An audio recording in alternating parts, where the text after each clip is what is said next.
Kangana Ranaut BJP में क्यों है, किस वजह से है, ये तो हम सब जानते हैं। कंगना फैन है मोदी जी की और अक्सर अपने सोशल मीडिया हैंडल पर वो मोदी जी के हित में कई सारे पोस्ट करती ही रहती है। रिसेंटली भी कंगना ने ऐसा ही किया। उन्होंने मोदी जी को वर्ल्ड लीडर बताया, दुनिया का सबसे टॉप लीडर बताया, इतनी तारीफ की, लेकिन उसके बावजूद कंगना को मोदी जी की पार्टी ने ही उस ट्वीट को डिलीट करने के लिए कहा और माफी मांगने के लिए कहा। आखिर कंगना ने इस पोस्ट में ऐसा क्या कह दिया था कि तारीफ होने के बावजूद खुद बीजेपी पार्टी ने इस पोस्ट को हटवाया? चलिए मैं आपको बताती हूँ।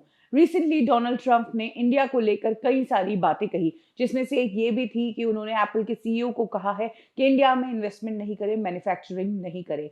ये जो खबरें आ रही थी, इसी बीच कंगना रनौत ने डोनाल्ड ट्रंप पर तंज कसते हुए एक पोस्ट किया, जिसमें उन्होंने कहा कि क्या रीजन है कि डोनाल्ड ट्रंप को इंडिया से अब इतना प्यार नहीं रहा। एक रीजन तो यह है कि डोनाल्ड ट्रंप यूएस के प्रेसिडेंट हैं, लेकिन दुनिया के सबसे महान प्राइम मिनिस्टर तो हमारे मोदी जी हैं। एज अ प्रेसिडेंट ट्रंप की ये सेकेंड टर्म है, लेकिन मोदी जी की तो थर्ड टर्म चल रही है प्राइम मिनिस्टर की। थर्ड रीजन ये है कि ट्रंप चाहे अल्फा मेल होगा, लेकिन मोदी जी तो सारे अल्फा मेल्स के भी बाप है। क्या लगता है आपको, इस जेलेसी और इस इनसिक्योरिटी के कारण ही ट्रंप इस तरह की बातें करते हैं? ये पोस्ट कंगना रनौत ने की थी। हालांकि इस पोस्ट को कंगना रनौत को डिलीट करने को कहा गया।